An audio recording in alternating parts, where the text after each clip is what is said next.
Tapi kearifan ini harus kita tanamkan. Saya nggak bisa membayangkan Indonesia yang besar ini, andai kan tidak ada qanaah, nerimo ing pantum. Coba sekarang ada Covid. Andai kan Indonesia itu kayak Perancis. Beberapa kali punya tamu orang yang hidup lama di Perancis, bahkan dapat istri orang Perancis.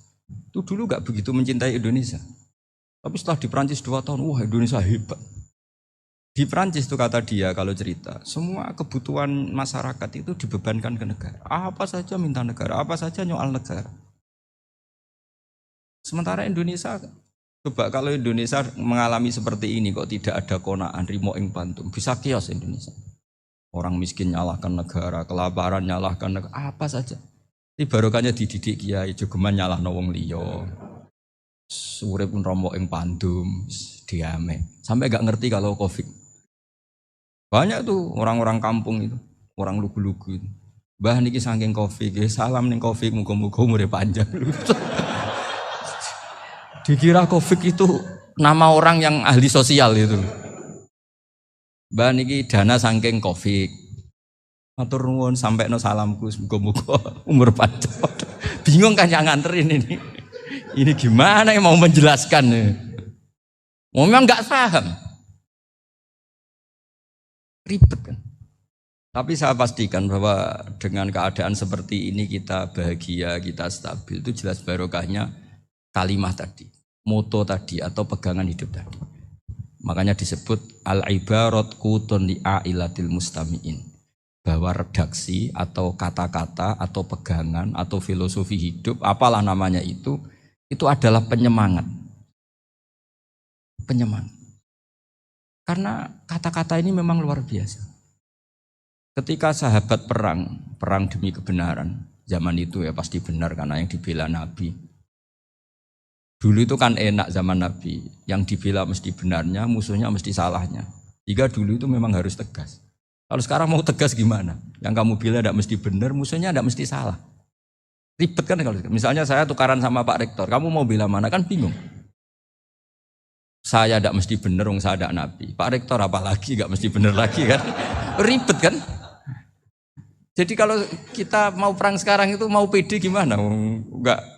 Makanya banyak ulama sekarang tuh mau tegas tuh enggak berani karena ya banyak hal yang abu-abu lah wilayahnya. Misalnya pilihan presiden, atau pilihan bupati, pilihan menteri. Kamu mati-matian bela itu, yang kamu bela tidak mesti benar, musuh kamu tidak mesti salah. Misalnya pilihan bupati, wah ini kabupaten ini baik kalau bupatinya ini, yang satu bilang ini, terus tim suksesnya kamu tanya, kamu yakin? Ya enggak juga. Lah kenapa semangat? Kan saya botohnya, paling alasannya ya itu aja, bukan yang lain. Beda dengan zaman Nabi, Nabinya mesti benar, Abu Jahalnya mesti salah, kan enak aturan mainnya jelas. Singkat cerita dalam perang itu banyak sahabat yang ngalami luka, ngalami apa gitu. Kemudian curhat ke Nabi, ya Nabi gara-gara derekkan jenengan, ngikuti jenengan saya harus ngalami seperti ini. Ngiranya orang itu diapresiasi sama Allah keluarnya. Ternyata sama Allah gak diapresiasi. Malah diturunkan ayat intakunu ta'lamuna fa innahum ya'lamuna kama ta'lamun wa tarjuna minallah malah yarjun. Kalau kamu sakit karena perang, orang-orang kafir itu ya sakit. Itu saja berani padahal demi kekafiran. Wa tarjuna minallah ma la yarjun, padahal kamu punya nilai lebih yaitu berharap kepada Allah yang mereka tidak punya. Saya jadi kiai itu ya kadang mangkel. Karena yang benci ya benci, yang seneng itu ngel-ngel loh kayak Pak Bejo. Jadi semuanya ribet. Nah iya, yang benci ya ganggu, yang seneng ya ganggu, tambah nemen. Seribet. Tapi kalau sudah ingat bandar narkoba, mereka berhadapan dengan polisi, kadang ditembak, karena kesalahannya terlalu fatal. Antar persaingan mereka juga bisa tembak-tembakan karena merebut pasar narkoba. Itu saja mereka berani. Kok kita yang jadi kiai kadang dicium tangannya, dihormati gak berani, hanya takut musibah-musibah kecil atau problem-problem kecil. Nah iya, kalau kita bandingannya gitu. Kalau kamu mau tahajud kedinginan, itu masih nanti dihisab Allah itu gitu. Maling ayam itu keluar malam-malam, hanya dapat ayam. Itu gak takut dingin. Ya gak takut digebuki masa. Kamu mau tahajud saja takut dingin. Makanya nanti hisabnya orang soleh itu nanti dijajarkan orang dolim. Terus diperbandingkan. Wah itu habis kamu kalau itu. Jadi misalnya Unisula mau rapat, tapi ini malam, kalau malam dingin nanti sama masuk angin. Anak-anak pang di perapatan aja berani kamu. Kalau sudah perbandingannya gitu tuh ribet kita nanti. Makanya itu kalimat itu moto atau filosofi hidup. Sehingga diulang lagi nasihat itu.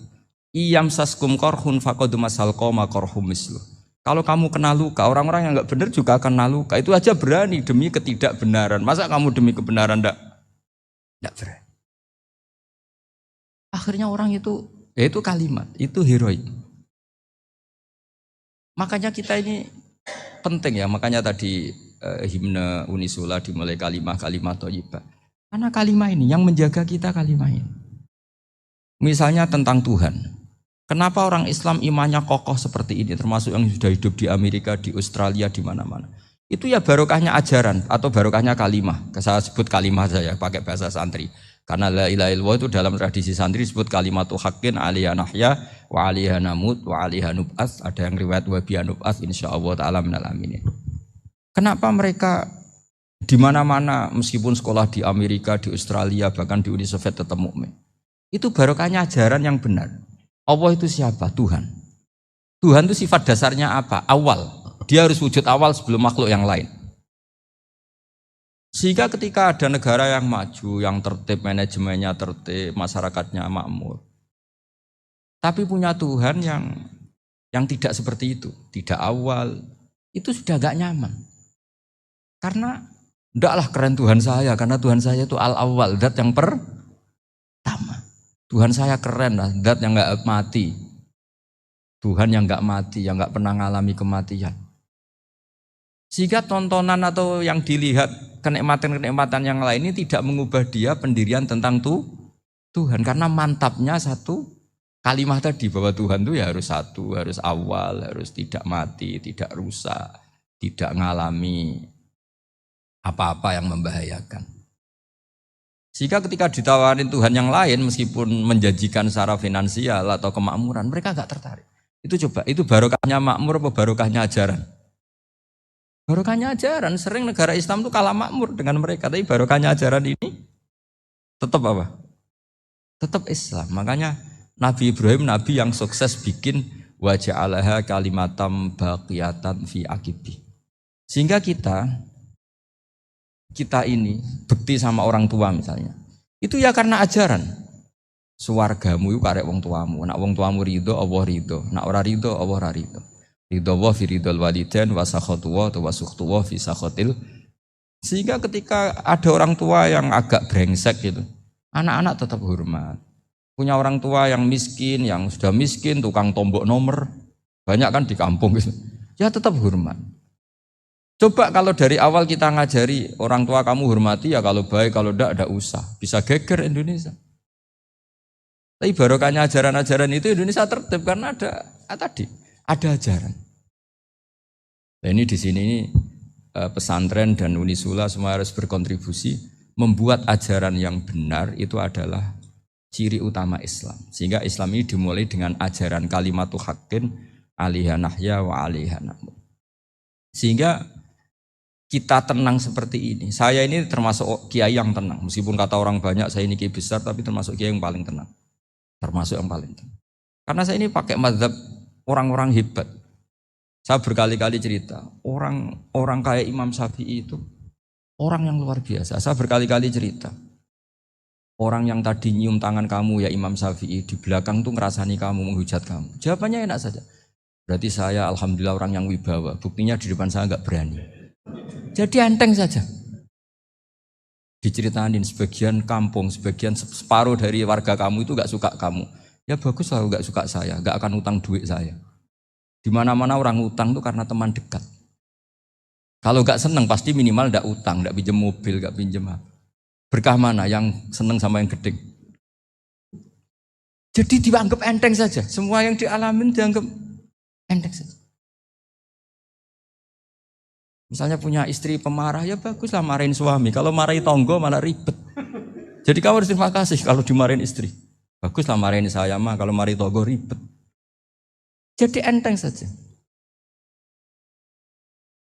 Tapi kita sekarang tuh karena nafsu ya, sehingga menghadapi hidup ini ribet. Ulama dulu kalau mau mati itu senengnya bukan main. Sudah lama saya ini ingin gak maksiat. Kayaknya gak maksiat paling efektif itu mati. Ya tidak apa-apa Gusti, kalau sebaiknya mati ya mati aja. Enteng saja. Jadi melihat kematian itu akhir dari segala keburukan atau potensi keburukan.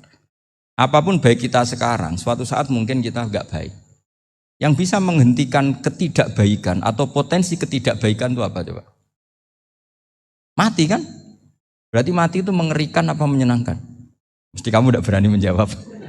Meskipun secara ilmu kamu berani, tapi secara rasa enggak berani kan? Saya ulang lagi ya, yang bisa menghentikan keburukan atau potensi keburukan itu apa coba? Apa? Kematian. Berarti kematian itu menyenangkan atau menyusahkan? Apapun kamu tidak berani jawab karena kamu agak-agak duniawi itu kelihatannya. Tapi secara ilmu, kamu tahu kan kalau mati itu tidak buruk-buruk banget. Karena apa? Itu akhir dari segala keburukan. Sehingga Nabi ngajarkan kalimat itu begitu luar biasa. Allahumma ahyini makanatil hayatu khairan li wa tawaffani makanatil wafatu khairan li. Nabi melihat dunia itu begitu indah. Ya Allah, kalau saya ini hidup, anggap saja hidup ini ziyadatan li fi kulli khairin, menjadi modal saya menambah segala kebaikan. Jika suatu saat saya mati, anggap mawon rohatan li min kulli syarrin, itu akhir dari segala keburukan saya. Subhanallah wa bihamdihi adada khalqihi wa ridha nafsihi wa zinata arsyihi wa adada kalimatihi. Subhanallah wa bihamdihi adada khalqihi wa ridha nafsihi